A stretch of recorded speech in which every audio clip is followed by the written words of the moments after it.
Good morning दोस्तों, मैं और Mahendra Singh Rajput, lecturer political science, थोक, जिला बाड़मेर से आपका इस अध्याय में पुनः स्वागत करता हूं। यह है मूल अधिकार नीति निदेशक तत्व और मूल कर्तव्य का पार्ट 2 वीडियो है। आज अपन चर्चा करेंगे मूल अधिकारों की। इस पूरे जो मूल अधिकार हैं 6, उनके विस्तृत चर्चा इसमें आज अपन करेंगे। मूल अधिकारों का उल्लेख अनुच्छेद 12 से 35 के मध्य है। इसमें कुल जो अनुच्छेद हैं वो 23 है, 23। जैसा कि आपको विदित है, कुल जो मूल अधिकार मूल संविधान में थे वो 7 थे। समानता का अधिकार, स्वतंत्रता का अधिकार, शोषण के विरुद्ध अधिकार, धार्मिक स्वतंत्रता का अधिकार, शिक्षा व संस्कृति के संरक्षण का अधिकार और संवैधानिक उपचारों का अधिकार।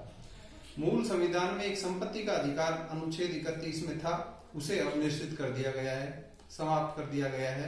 वह अब केवल अनुच्छेद 300 में कानूनी अधिकार के रूप में मान्यता प्राप्त है, ना कि मौलिक अधिकारों के रूप में। पहला है समानता का अधिकार। समानता के अधिकार का उल्लेख अनुच्छेद 14 से अनुच्छेद 18 में किया गया है। अनुच्छेद 14 में लिखा हुआ है कि कानून के समक्ष सभी व्यक्तियों को समानता का दर्जा दिया जाएगा। इससे तात्पर्य यही है कि न्यायपालिका के समक्ष सभी नागरिकों को कानून का समान रूप से संरक्षण प्राप्त होगा। वहां कोई अमीर या गरीब का भेद नहीं किया जाएगा। एक अपराध के लिए सभी को एक ही दंड का प्रावधान यहाँ पर किया हुआ है। यह एक कानून सभी नागरिकों पर समान रूप से लागू होगा। नेक्स्ट है अनुच्छेद 15।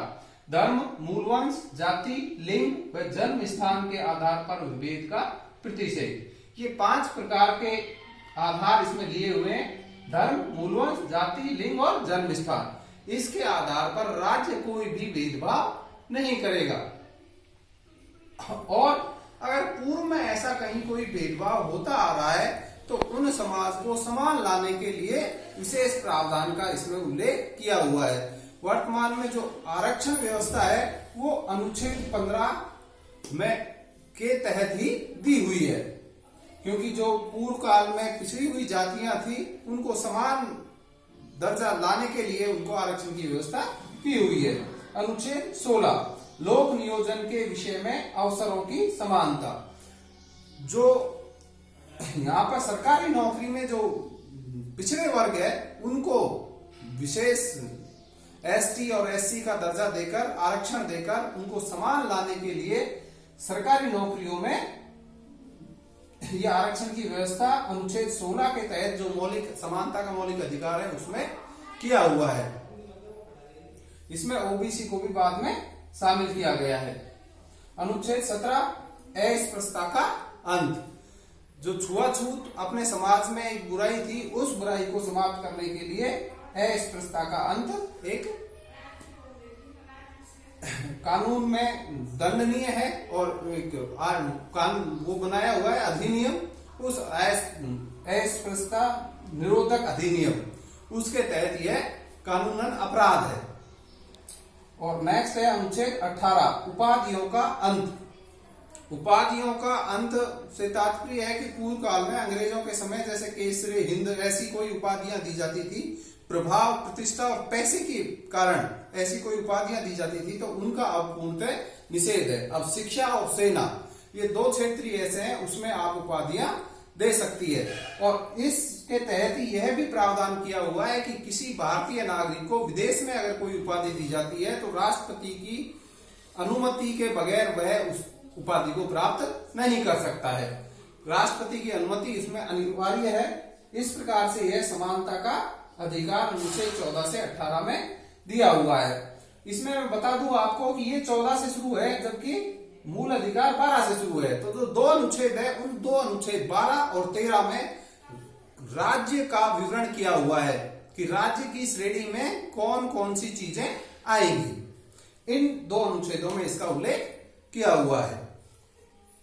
नेक्स्ट है स्वतंत्रता का अधिकार। अनुच्छेद 19 से 22 तक इसका उल्लेख किया हुआ है। प्रथम जो अनुच्छेद है 19, ये काफी विस्तृत अनुच्छेद है। इसकी जो मुख्य बातें हैं वो अपन ने यहाँ पर ली हुई हैं। पहला है अनुच्छेद 19(1) कै। इसमें विचार व अभिव्यक्ति की स्वतंत्रता दी हुई है। प्रत्येक व्यक्ति को यह अधिकार है कि वो अपने विचारों को अभिव्यक्त कर सके, भाषण दे सके, लेख लिख सके। ये स्वतंत्रता इस अधिनियम के तहत दी हुई है, लेकिन इस पर कुछ प्रतिबंध है कि आप राष्ट्र के विरुद्ध ऐसा कोई भाषण नहीं दे सकते हैं।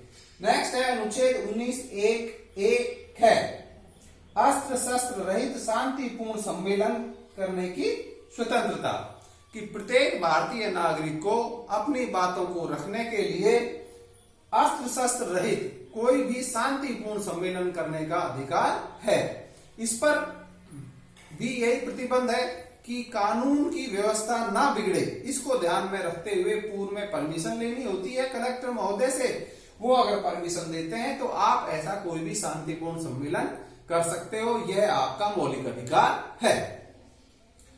नेक्स्ट है अनुच्छेद 19(1)(a) संघ व समुदाय निर्माण की स्वतंत्रता। आप कोई भी संघ या समुदाय का निर्माण कर सकते हैं।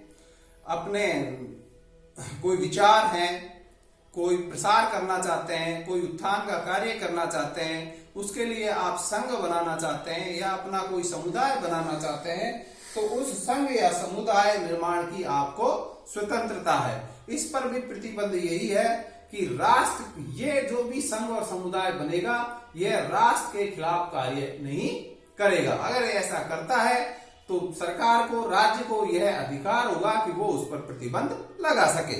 इस प्रकार का यह अधिकार है। अनुच्छेद 19(1)(g) सर्वत्र आने जाने की स्वतंत्रता।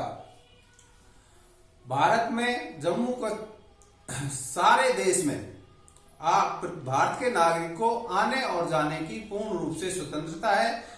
इकहरी नागरिकता का यहाँ उल्लेख है और वह किसी भी राज्य में घूमने विचरण करने के लिए जा सकता है, उसमें किसी की अनुमति लेने की आवश्यकता नहीं है। यह यहाँ के नागरिकों का मूल अधिकार है। विशेष परिस्थितियों में इस पर प्रतिबंध लगाया जा सकता है, सामान्य परिस्थितियों में इस पर कोई प्रतिबंध नहीं लगाया जा सकता है।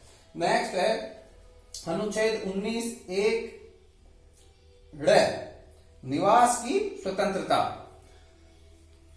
पूर्व में जम्मू कश्मीर को छोड़कर सभी पूरे देश में कोई भी नागरिक कहीं पर भी निवास कर सकता था। जम्मू कश्मीर के मामले में जम्मू कश्मीर के लोग बाग पूरे देश में कहीं भी निवास कर सकते थे, लेकिन जम्मू कश्मीर के इतर या बाहर के लोग बाग जम्मू कश्मीर में निवास नहीं कर सकते थे। लेकिन जब से धारा 370 को हटाया गया है, अब इसका असमानता वाली बात खत्म हो गई है और यह समानता आ गई है कि जम्मू कश्मीर में भी आप निवास करने की स्वतंत्रता प्राप्त कर चुके हैं। अब पूरा देश अखंड है, एक है और दो कानून नहीं है। आप जम्मू कश्मीर में भी निवास करने की स्वतंत्रता प्राप्त कर चुके हैं और जम्मू कश्मीर वालों को तो पूर्व में ही ये स्वतंत्रता का अधिकार दिया हुआ था कि वो देश के किसी भी हिस्से में निवास कर सकते थे। इस प्रकार से इसका दायरा अब मोदी सरकार में बढ़ा दिया गया है। नेक्स्ट है अनुच्छेद 19(1)(6) वृत्ति व व्यापार की स्वतंत्रता। इस अनुच्छेद से पूर्व एक 19(1)(6) था जो संपत्ति को रखने का अधिकार था, उसे अब निश्चित कर दिया गया है। इस प्रकार से अनुच्छेद 19 में 7 प्रकार की स्वतंत्रताएं थी जो वर्तमान में 6 प्रकार की हैं। यह छठी है वृत्ति व व्यापार की स्वतंत्रता। भारत का कोई भी नागरिक कोई भी व्यवसाय अपनाने के लिए स्वतंत्र है। आप कोई भी व्यवसाय अपना सकते हो।